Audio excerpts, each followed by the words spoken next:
If you're a business owner who has been running their business for a while, who is sitting there just thinking, this is hard. It's hard running a business. I get it. It's hard. But you know that you can do it. You know that there's got to be a bit of glimmer of hope in the future. If only I could just figure out what it takes to make all this stuff work. Well, this little series of videos that I put together, and I put it deliberately as a little series, covers what I call the triangle of truth. I've been working with business owners for over 35 years. I started my career as an accountant. I've developed into a mentor and a coach, and I spend most of my time doing coaching and mentoring with our clients now. Despite the fact I still run an accountancy practice, I have a whole team that does that for me, so that's a separate entity. But the point of the matter is I've been helping business owners for years, literally years. And I've identified, and basically part of putting together some talks and some presentations to people, I struck upon this concept of the triangle of truth. And that is that if you're a business owner, there are three core component things that if you understand those three things and you join them together, you can have much more clarity about your future. There are days when we all get up in the morning and everything's hard. I don't know what I'm supposed to be doing today is normally the reason for it, because you've got a bunch of things you don't like doing, a bunch of appointments you don't want to go to, a bunch of people you don't want to spend time with, and you're sitting there running your business going, I don't remember signing up to this. Okay, Vicky and I have sat in the past and sat, well, should we just get a job in the supermarket because it sounds a bit easier than doing this shit? Okay, because sometimes it's that hard, right? And often it's because we've lost sight of what we're trying to achieve. We've lost sight of the future.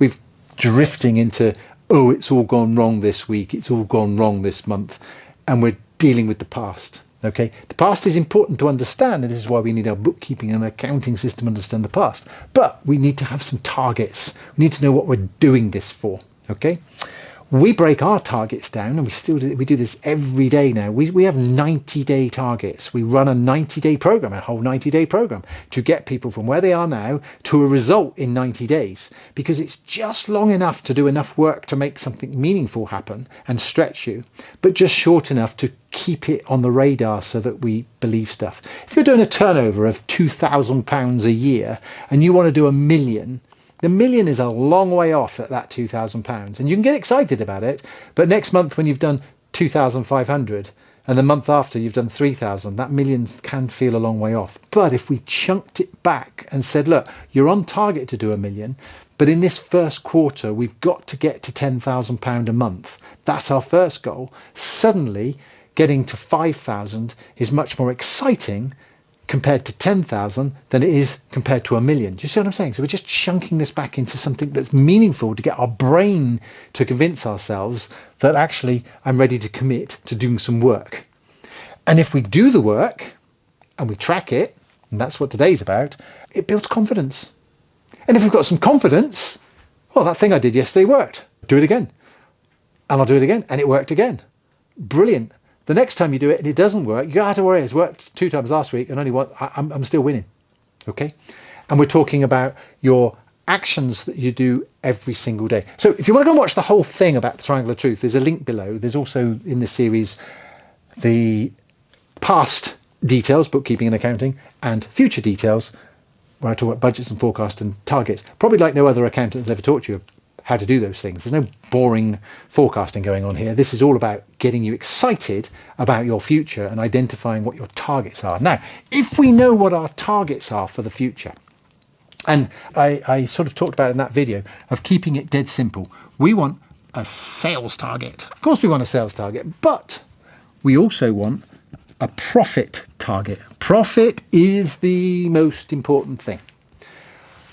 Profit is sanity, sales is vanity. You may have heard that statement before, and it's true.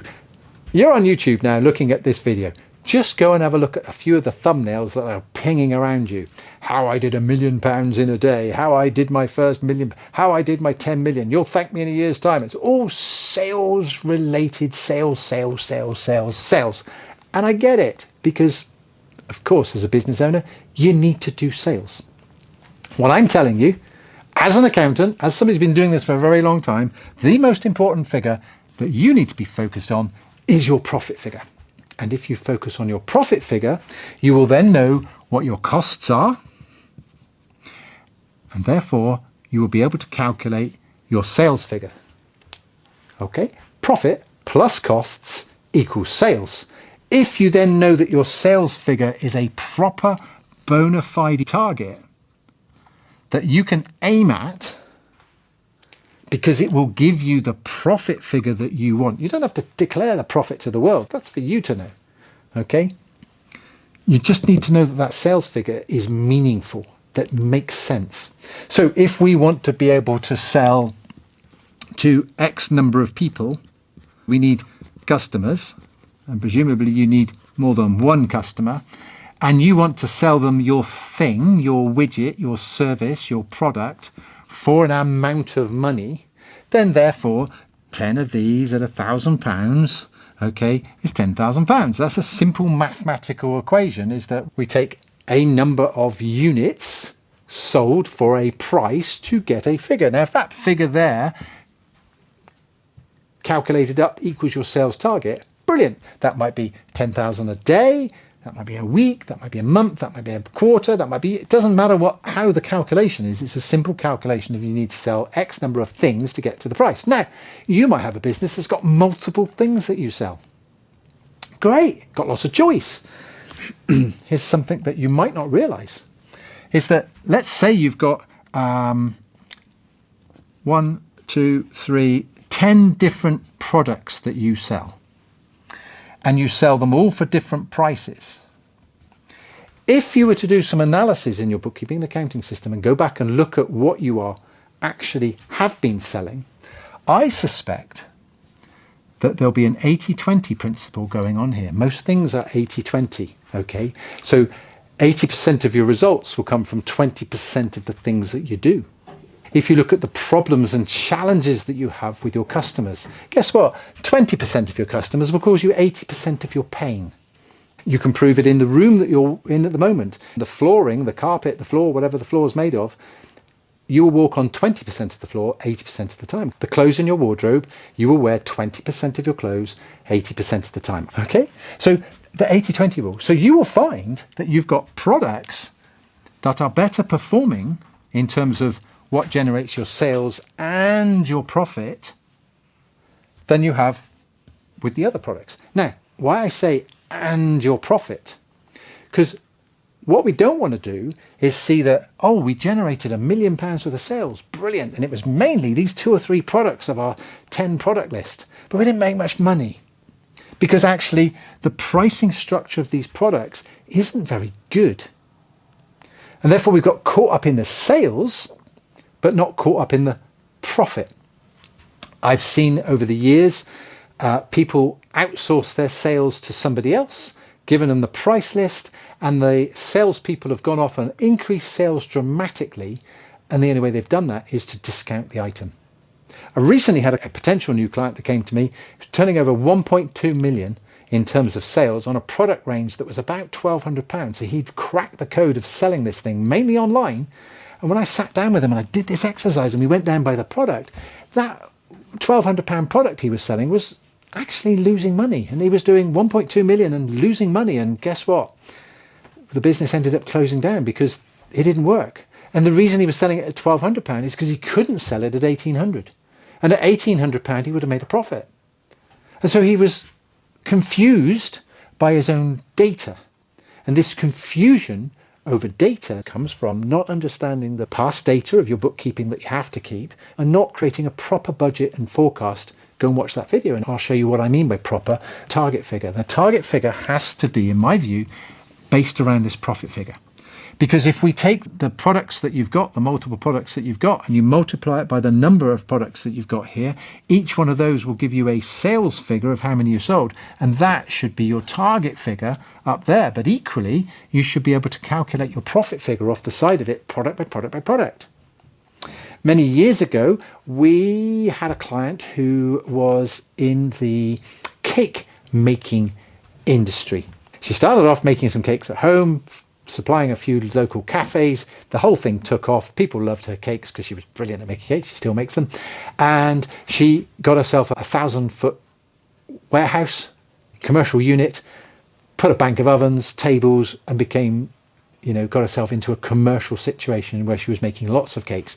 We helped her grow her business, where she then took on the unit next door and expand the business. She had a delivery round. We were selling it to cafes and farm shops and all the rest of it. And it was fantastic. But in order to get to that point, to grow that business, we had to look at what she made. On the face of it, she made cake. But the reality is she had lots of different cakes that she made.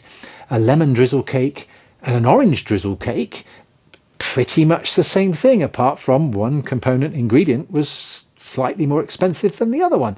Or a fruit cake, or a Victoria sponge, or whatever cake she made, all the sizes she made. So she might make a big square one, which can be cut up into slices and sold in a cafe, or she might sell a round cake, which can be cut up into slices and sold in a restaurant, depending what the customer required. Each of these cakes had a different unit of measure for calculating the cost of each of those cakes. That was quite an exercise. I didn't realize it. Some of the ingredients are in imperial measurements and some are in metric.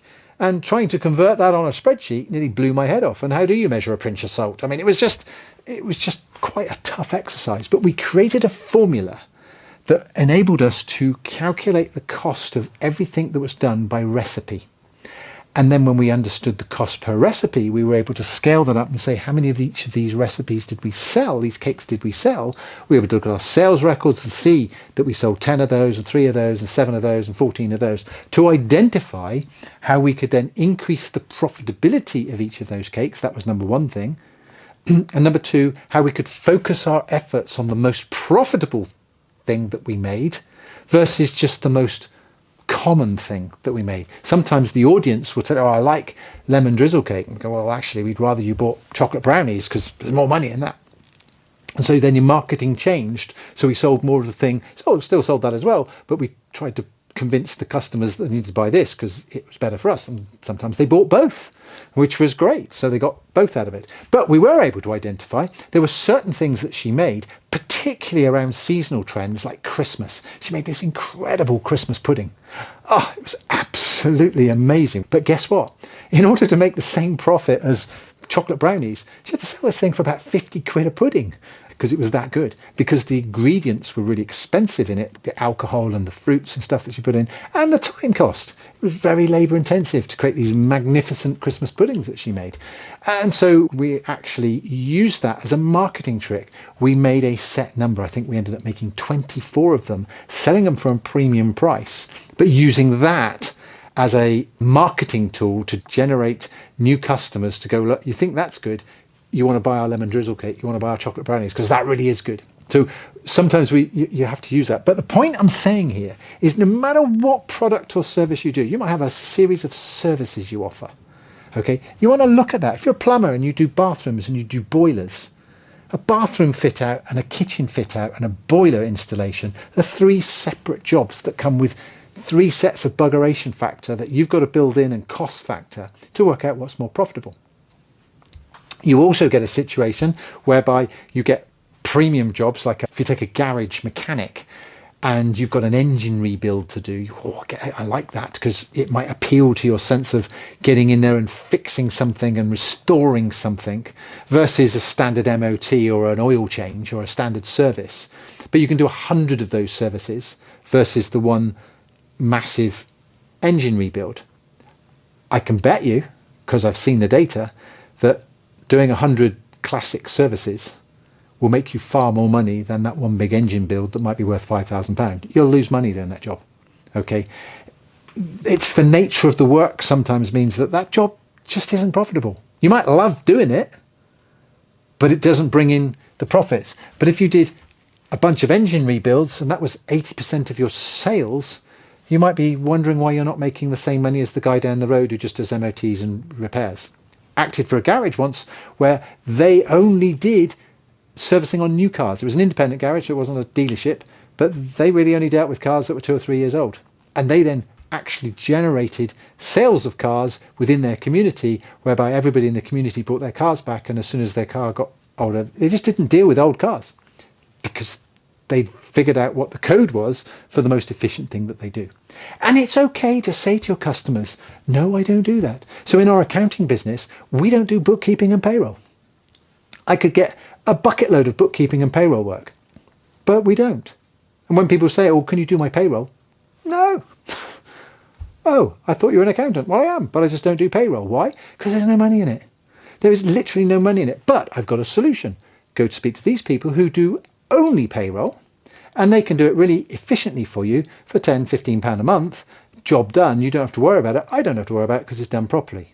Okay? So it's okay to say no to the things that you either don't want to do or shouldn't be doing because it's not very profitable. So therefore, you might find that 20% of what you're doing actually is a waste of time.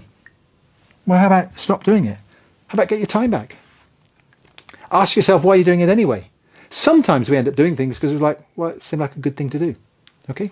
Now that we understand all this, we now look at the KPIs and the actions to making sure that we do it every single day. The KPIs we started to touch on. What are the key performance indicators? What are the sales indicators? What are the profit indicators? Well, that becomes a product by product, line by line exercise to work out what is your most profitable thing. You go to a supermarket, big supermarkets. They have whole piles of people and technology working out where product placement should be, where the right product should be placed in the right place on the right eye level within their entire shop. Why? Because they want to get you to buy the most profitable things all of the time.